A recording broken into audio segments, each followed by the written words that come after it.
kalau saya duduk mesti saya mau bicara apa tentang buku ini ya. Yang pertama, saya belum pernah buka ini buku karena belum saya terima juga bukunya. Ya, saya hanya bikin ini sampul depan ya dari judul itu, tapi belum ada saya baca satu lembar pun dari buku ini. Jadi kalau saya berbicara bukan dari hasil pembacaan buku, tapi hasil pendengaran yang barusan.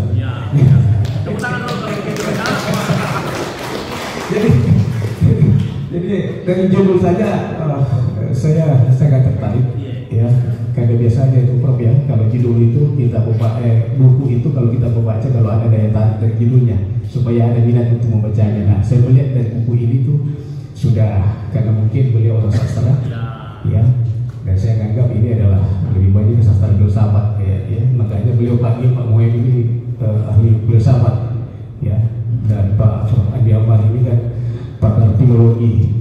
Ini luar biasa hasil bukunya nanti ini Pak, dan beliau kasih kata pengantar di situ ya.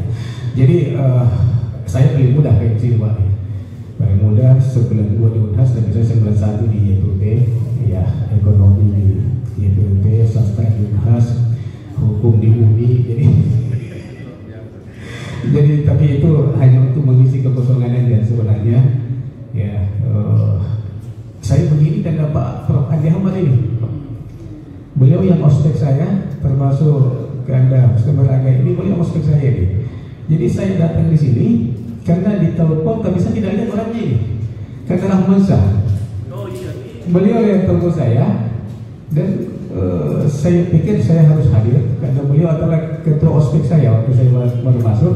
Beliau ketua senat, ya, Pak Mustafa Aga yang ospek saya. Jadi dan saya janji ke beliau, insya Allah kalau saya ada di Makassar, saya pasti hadir. Ya, sebagai orang politikus harus menepati janji. Ya. Ternyata acara ini ditunda, karena kalau nggak salah tanggal 18 ya, 18 kan ya. Dan saya berpikir, insya Allah kalau itu, karena waktu saya itu ada di tanggal 18 itu di luar Sulawesi. Tapi saya tidak tahu ternyata ditunda, dan kebetulan kemarin saya ada. Jadi beliau WA saya bilang insya Allah saya di Makassar, seperti janji saya, insya Allah saya hadir. Karena itu janji ya, kalau seorang yang pernah berjanji itu kan hubungannya didengar, bukan perbuatannya. Ya, insya Allah saya melihat ada beberapa poin tadi. Yang kedua, saya hadir di sini karena suara saya terbanyak ketiga di Kabupaten Goa. Itu 65.000 suara saya di Goa. Nah, ini juga sebagai bentuk apresiasi saya, penghargaan saya kepada masyarakat Goa yang mempercayakan suaranya kepada saya. Nah, ini yang harus sebalas bahwa itu acaranya di Goa, maka saya harus hadir di tempat ini. Itu ada ikatan emosional juga dengan Goa. Nah, yang menarik tadi dalam buku ini, hasil pendengaran saya Pak Prof Andi Hamad, bahwa ada kritikan-kritikan sosial dan politik di dalam buku ini. Dan yang lebih menariknya lagi, karena kritikan itu muncul dari seorang birokrat. Nah, ini yang menarik. Berarti Pak Kanda ini punya keberanian yang luar biasa. Kalau beliau mampu mengkritik sosial secara politis, bagaimana sampah ya, yang sepintas tadi saya dengar, cuma saya belum baca. Saya juga berdosa juga tidak minta buku ini supaya saya bisa bahas lebih lanjut, karena ada kritikan politik ya kan.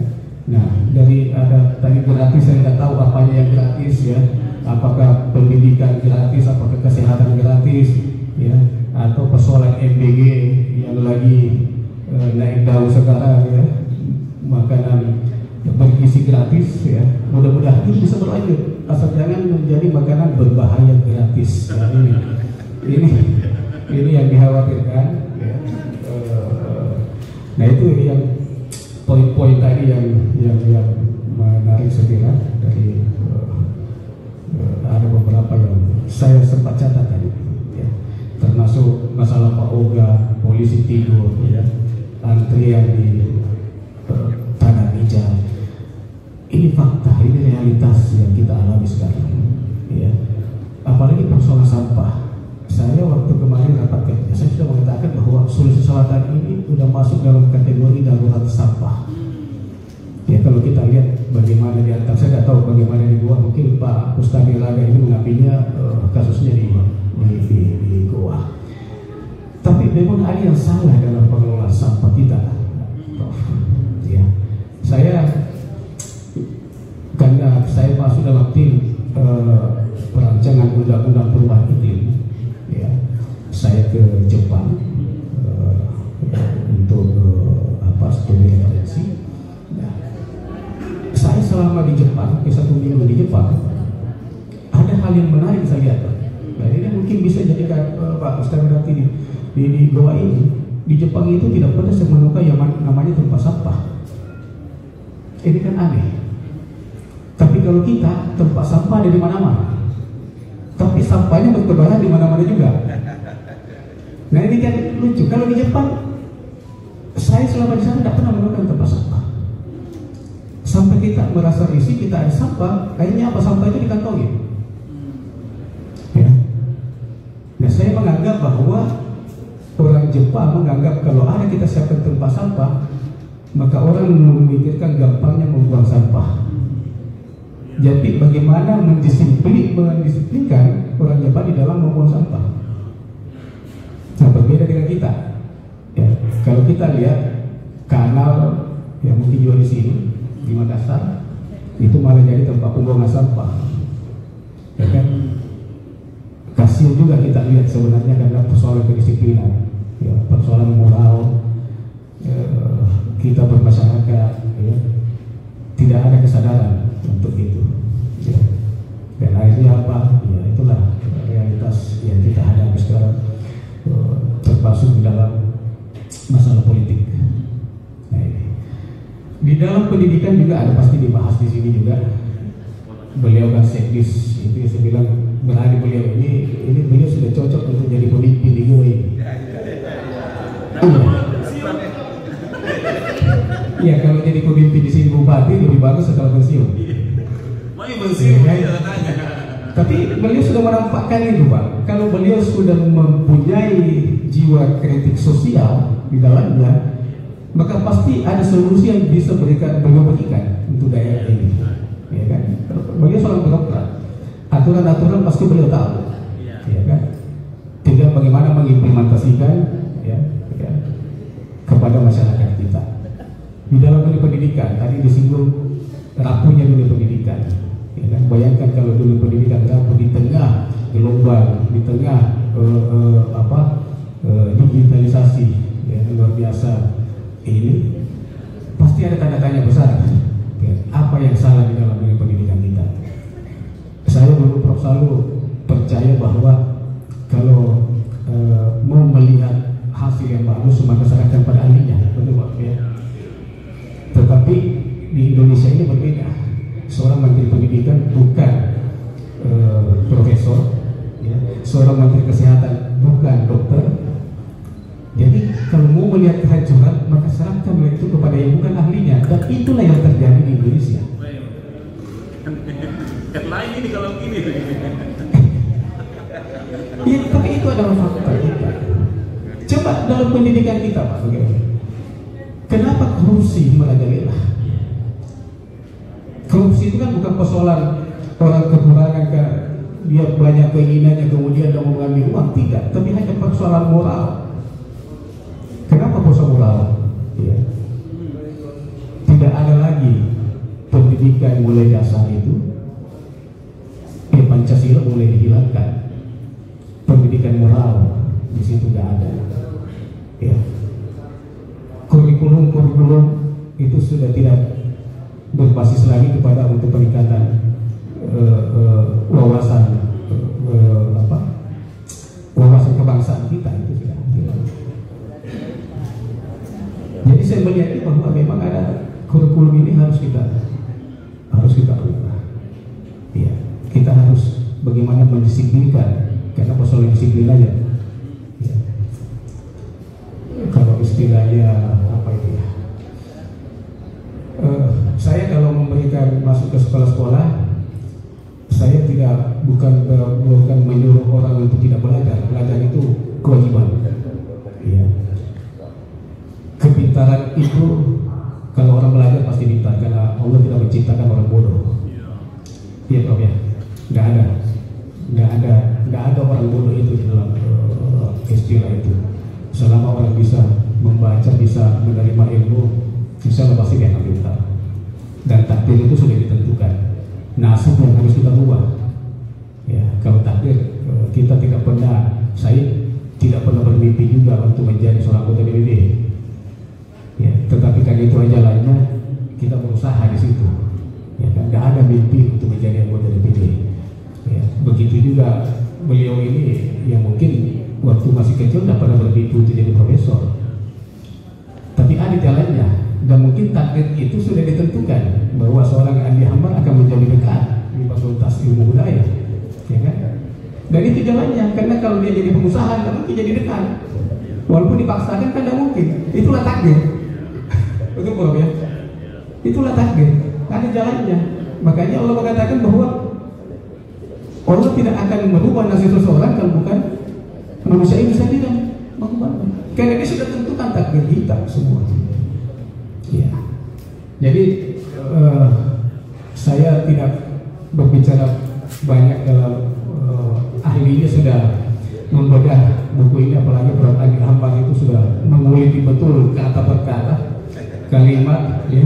Ini luar biasa, dan insya Allah pasti buku ini akan jauh lebih bermanfaat bagi pembacaan, khususnya bagi saya, karena di situ tadi masalah rangkuman esai tentang kehidupan, ya kan? Rangkuman esai tentang kehidupan, ada kritikan sosial, ada kritikan politik. Pasti saya lebih banyak mengambil nanti untuk jadi bacaan di buku ini. Dan kalau sedikit karena saya biar bagaimanapun kemana-mana melekat jabatan saya sebagai anggota DPD. DPD mungkin sudah tanggal 1 Oktober ini sudah 21 tahun. Sudah 21 tahun umurnya, ya. Tetapi belum memberikan kontribusi yang besar dan belum dikenal luas oleh masyarakat. Pasti ibu-ibu di sini juga nggak tahu apa itu DPD, ya kan? Tahunya DPR, ya. Kalau DPD itu tadi dijelaskan tadi bahwa itu untuk memperjuangkan kepentingan daerah, sebenarnya lebih banyak ke kepentingan daerah, ya. Termasuk contohnya salah satunya ini adalah ketika dana transfer pusat ke daerah itu dipangkas oleh Kementerian Keuangan, maka yang punya suara di kebijakan di tingkat politik itulah DPD. Karena memang kewenangannya di situ. Kalau di DPR, tapi yang di demo DPR bukan DPD. Karena dia punya kewenangan. Satu hal yang tidak dimiliki oleh DPD yang berbeda DPR adalah persoalan hanya pengesahan rancangan undang-undang. Ini yang berbeda. Tapi semuanya dari fungsi legislasi, ya, itu sama dengan DPR. Hanya karena persoalan satu kewenangan yang tidak diberikan oleh DPD adalah pengesahan rancangan undang-undang. DPD hanya diberikan untuk memberikan usulan dan mempertimbangkan, hanya sebatas itu. Nah, ketika terjadi pemotongan anggaran ke daerah, ya, pasti daerah berteriak semua. Dan yang memperjuangkan itu hanya DPD. Sekarang setelah pergantian Menteri Keuangan yang baru, DPD meminta kepada pemerintah untuk menaikkan kembali dana transfer daerah. Karena inilah yang membuat gejolak, ya, sampai kejadian Pati, kejadian di Bone. Karena daerah tidak mampu secara fiskal. Kemampuannya hanya dari menaikkan pajak. Kalau menaikkan pajak, makanya masyarakatnya sengsara. Kan pasti kita jawab bertanya, saya yang punya tanah, ya, saya yang punya rumah, kenapa dipajakin sama negara? Kan begitu, ya kan? Kita sendiri yang punya tanah, tapi kenapa kita dipajakin? Karena kemampuan daerah tidak bisa. Daerah hanya mengandalkan dana transfer pusat. Nah, ketika itu dipangkas, apa yang bisa dilakukan oleh daerah? Tidak ada. Maka otomatis pembangunan akan tersendat. gejolak inilah yang muncul, dan itu hanya bisa diperjuangkan oleh DPD. Karena DPD lahir karena otonomi daerah. Nah, inilah Prof kemarin disertasi saya, insya Allah akan menjadi disertasi sekaligus nanti akan menjadi buku. Jadi saya mengupas bagaimana peranan DPD ya, untuk memperjuangkan kepentingan daerah. Saya lihat dari polycentric governance. Ini yang saya lihat, dan saya munculkan satu model baru ya. Dan kebetulan model itu namanya model Halim. Halim ya, jadi ini akan akronim. Bisa Anda bicara sedikit? Ya. Jadi Halim itu ada horizontal alignment ya. Ada isu based collaboration, ada legislasi, tapi yang empatnya itu sudah dibahas oleh peneliti-peneliti sebelumnya. Hanya satu yang akan saya bahas itu legislasi, yang L-nya itu legislasi connectivity. Nah, inilah D-nya itu di mana? Jadi D-nya itu adalah decision. Itu decision, synchronization. Jadi harus ada sinkronisasi dalam mengambil keputusan. Ya, karena ini kan beberapa lembaga yang sama, tetapi DPD diberikan keterbatasan di dalam kewenangan. Padahal ketergantungan daerah terhadap DPD itu sangat tinggi. Nah, ini akan menjadi buku, dan pasti nanti saya minta ke Pak Prof untuk membantu saya supaya saya dulu disertasinya Pak di mana insyaallah. Saya kira itu dokter juga. Iya, saya kira itu mudah-mudahan nanti DPD bisa betul membantu masyarakat. Saya di setiap kesempatan saya turun di 24 kabupaten ini. Alhamdulillah saya sudah jalan belum tanggal 1 Oktober saya sudah 1 tahun DPD, tapi 24 kabupaten saya sudah jalani. Dan itu memang kewajiban kita sebagai anggota DPD, anggota Dewan, dan perwakilan daripada masyarakat, kepercayaan diberikan kepada kita, maka kita harus membalas kepercayaan itu. Ya, jangan kita setelah terpilih kita lupakan masyarakat. Nah, itu. Jadi saya betul-betul jalan untuk bagaimana melihat persoalan tentang kehidupan bermasyarakat kita. Ya. Nah, makanya saya bilang tadi, mungkin buku ini banyak manfaatnya, ya, khususnya bagi saya, dan khususnya bagi Goa nantinya. Saya kira itu yang dapat saya sampaikan. Terima kasih, lebih dan kurangnya mohon dimaafkan. Wabillahi taufiq wal hidayah. Assalamualaikum